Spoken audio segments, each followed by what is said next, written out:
Hey there, welcome back to my YouTube channel. Really appreciate you being here. Again, not sure what exactly happened, but my camera decided to just completely give out on me right as the stream started. Fantastic. So if you're catching this one, thanks. I'm glad you're here. It took some effort. So anyway, if you've seen the John Wick series, if you've seen John Wick 4, then hop on in. Really like to hear your thoughts. So leave a comment or chat with me live if you're watching this live. If you have not yet seen those, we are definitely getting into spoiler talk, so be warned. But anyway, yeah, let's go ahead and get on into it. Hey, Ryan, glad you could jump in. So John Wick. So first of all, the John Wick 3 series, the trilogy, the first trilogy was fantastic. The way they developed his character and then the lore surrounding him, I thought was really, really good. And they really played heavily into that in the fourth one. And I thought the fourth one was better than the other three.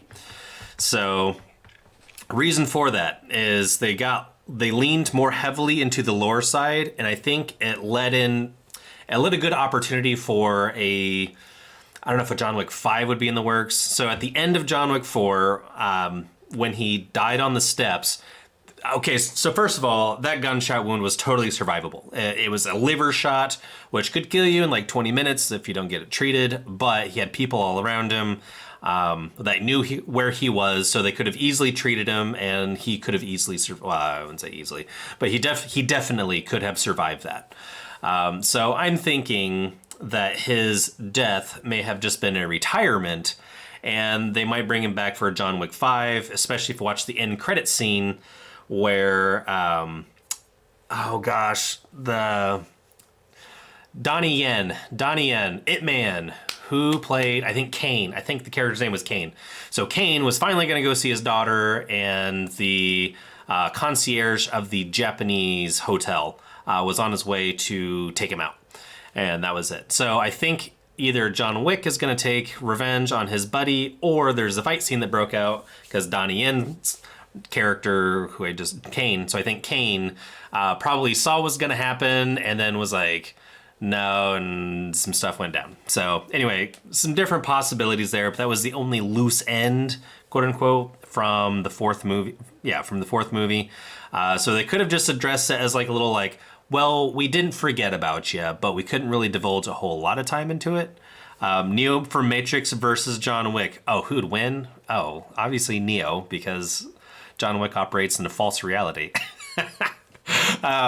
So anyway, yeah, actually I was thinking the difference the two is very, very similar between the Matrix trilogy and the John Wick trilogy. Vastly different number 4 movies though. So the Matrix trilogy started off with all about him and delved more into the open world, which a lot of people didn't care for. I personally thought it was great. I really enjoyed Matrix 2 and 3 quite a lot. And then same thing with John Wick 2 and 3. I really enjoyed those as well. Except for the dog scenes in John Wick 3, I did not care for those. I think that was the weakest point in John Wick 3. Yeah, I'm pretty sure it was 3. So anyway, yeah, Ip Man was a great series. Really would not mind going back and rewatching Ip Man again. I still haven't seen the last Ip Man movie that came out. But anyway, so the one, I guess, disappointment. No, there's two. There's two disappointments for me for John Wick 4. One was from a personal gripe. The other one was from a story standpoint. So the story aspect was there's one character where they could have just written him out of the movie and the movie would have been completely fine. His character had no real function or purpose. If he was there or not, it wouldn't have mattered. And that's, I think the character's name was Nobody.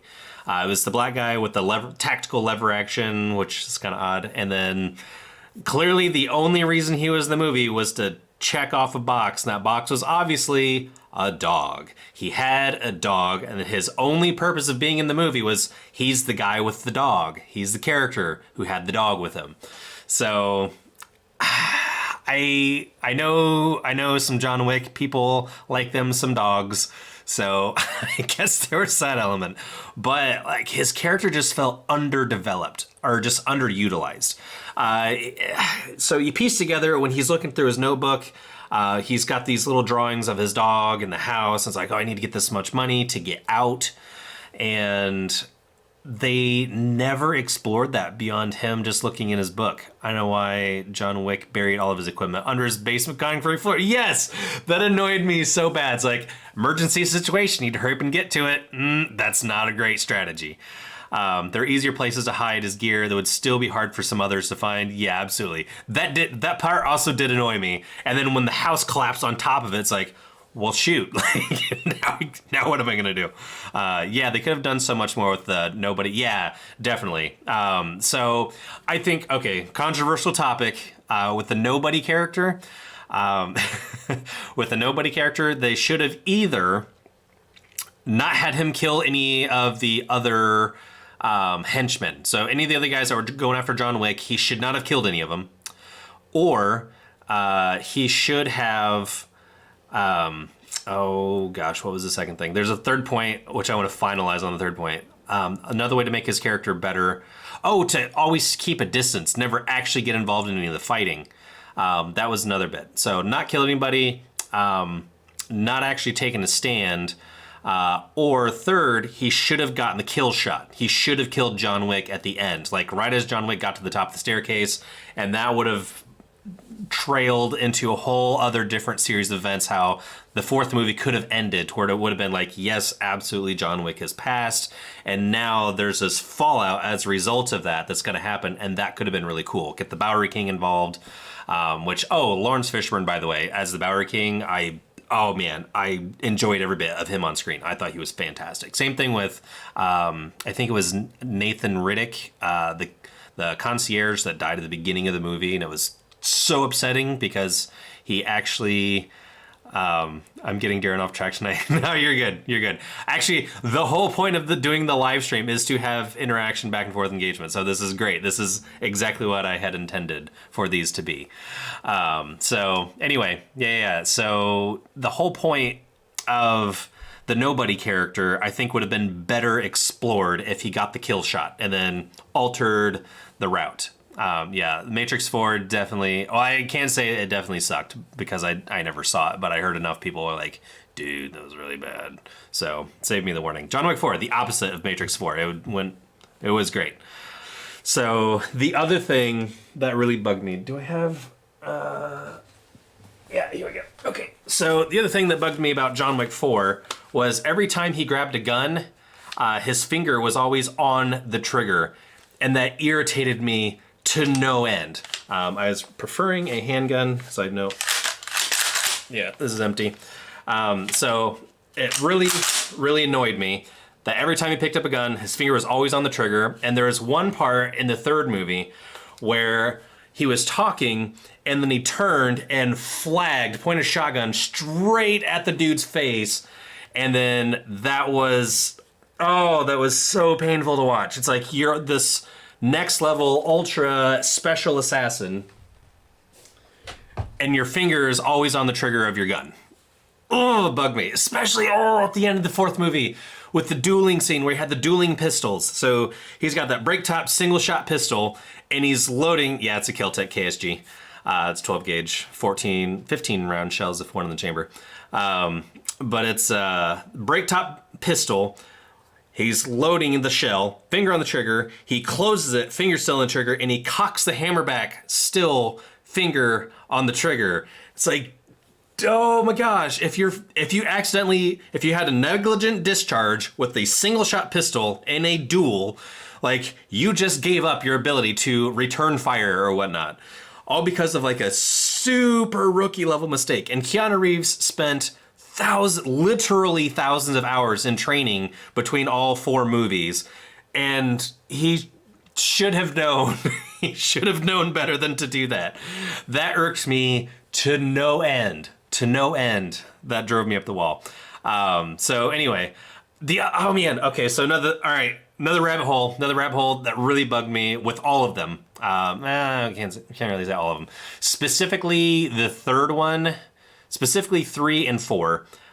Keep your booger picker off the boom boom trigger. Exactly. So the part that really, really bugged me was they knew that there are these armored agents coming in, so they whip out 9mm rounds. There's like no body armor that will succumb to a 9mm. Yeah, I get a red dot. I know, I need to get a red dot on it. Actually got a bunch of heat for that doing another video. I did have to put a red dot on it. So anyway, the I forgot what I was saying. Finger off the trigger. Oh my gosh, this is so embarrassing. I was just saying, oh, the 9mm. Yeah, so everybody's wearing armor, and everybody that they're shooting at with the 9mm. And then John Wick grabs an MXP, I believe, which is a rifle. It's like, sweet, it's a short-barreled rifle, but okay, it's a rifle. What's it chambered in? 9mm. Like, you've got to have, with as much money as you have, and a sling, just saying, yeah. It actually has a sling, I just haven't figured out how to put the sling on the shotgun. With all the money that's in not the concierge, the Continental, with all the money that's in that place, you cannot afford a Scar 17 chambered in 308, aka 7.62 by 51. They've got to be able to afford that. That will punch through most armor types. Why weren't they running around with Scar 17s dealing with the armor that way? That really bothered me. So, and then like, okay, so we're going to take our 12 gauge shotguns and load them with steel shot slugs, not steel shot, but steel slugs. Like, okay, that kind of makes sense. That can get through armor probably. But then in the fourth movie, they went right back to the same thing. Like, everybody whips out 9mm pistols against the wave of heavily armored guys. Like, did you not learn from the previous Continental that got taken out? Like, pull out some daggone rifle rounds. You're assassins. You've got to have high-powered stuff. 50 BMG, bit overkill. You probably don't need that. Especially in the stealth department. You're going to get one shot off, then hear me the rest of the fight. So, yeah, 308, you can suppress that. And they probably have suppression kits as well. They would have to. It'd be embarrassing if they didn't. So anyway, so them not using rifle rounds or rifles against a bunch of heavily armed dudes twice really, really annoyed me. So I can't be the only one that was thinking that the whole time. Like, there has to be other gun people that like, dude, use a bigger caliber. Use a bigger caliber. So anyway, those are my only gripes. Aside from that, the rest of collateral damage happens. It's an army of armored people. You got all the innocents. They're all hired killers, but all the customers, the clients, whatever. You got them out of the building. So in every instance, everybody left the building to where it's just the people defending the Continental and the people assaulting the Continental. So no collateral damage at all. Didn't have to worry about it. And the only collateral damage is there. It's like, hey, 2 for 1. Good deal. So anyway, those are my only big gripes, but they are admittedly pretty petty. The Dragon's Breath as well is like, dude, it looks cool, but what's the flaming 12 gauge shotgun in John Wick 4. So that was the Dragon's Breath. I was like, that would not do anything. That would not stop someone. But it looked really pretty. And admittedly, probably my favorite part of the whole movie was the scene, the top down. It looked like it was a single shot, one continuous long single shot portion of the film was that top down with the Dragon's Breath shotgun going around that house. Like, that was epically cool, but totally not useful. That shotgun would have done like nothing. It would have done nothing. So anyway, but yeah, it made for just gorgeous scene. It's definitely like stand out my favorite part. I just remembered one more gripe. So at the end of that scene where he was getting into a fight with nobody, and nobody was going to take the kill shot, and then John Wick, subdued him and grabbed I think it was nobody's gun, had him dead or had it pointed on him, trained on him, and then saw the dude, what looked like, you can piece together in John Wick's brain, he was probably going to shoot nobody's dog. I don't know if John Wick knew that nobody had a dog or not, but, you know, bit of a leap there. Bit of a leap, but we'll go with it. But he shot the dude to save nobody's dog. The tack dog. We'll call him tack dog because he had the tactical dog.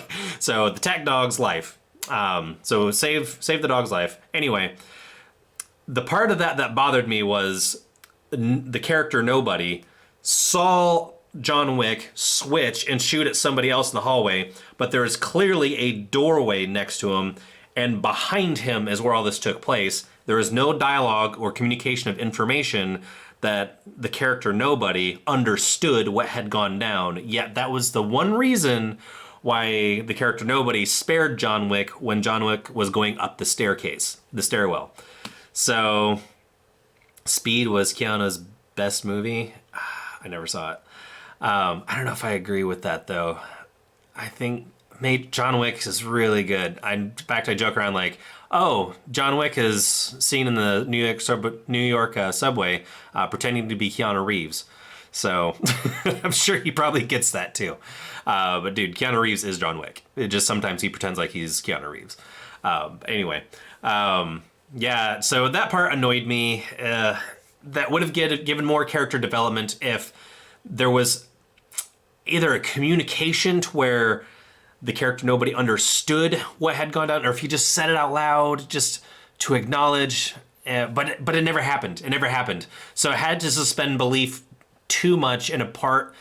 It's not that big of a deal, but it ended up being a crucial part in the movie of Nobody saving John Wick's life on the stairwell scene, and then also not only saving his life, but not taking his life himself. So that was an irksome part. So I wish Nobody would have taken the shot and taken out John Wick or something.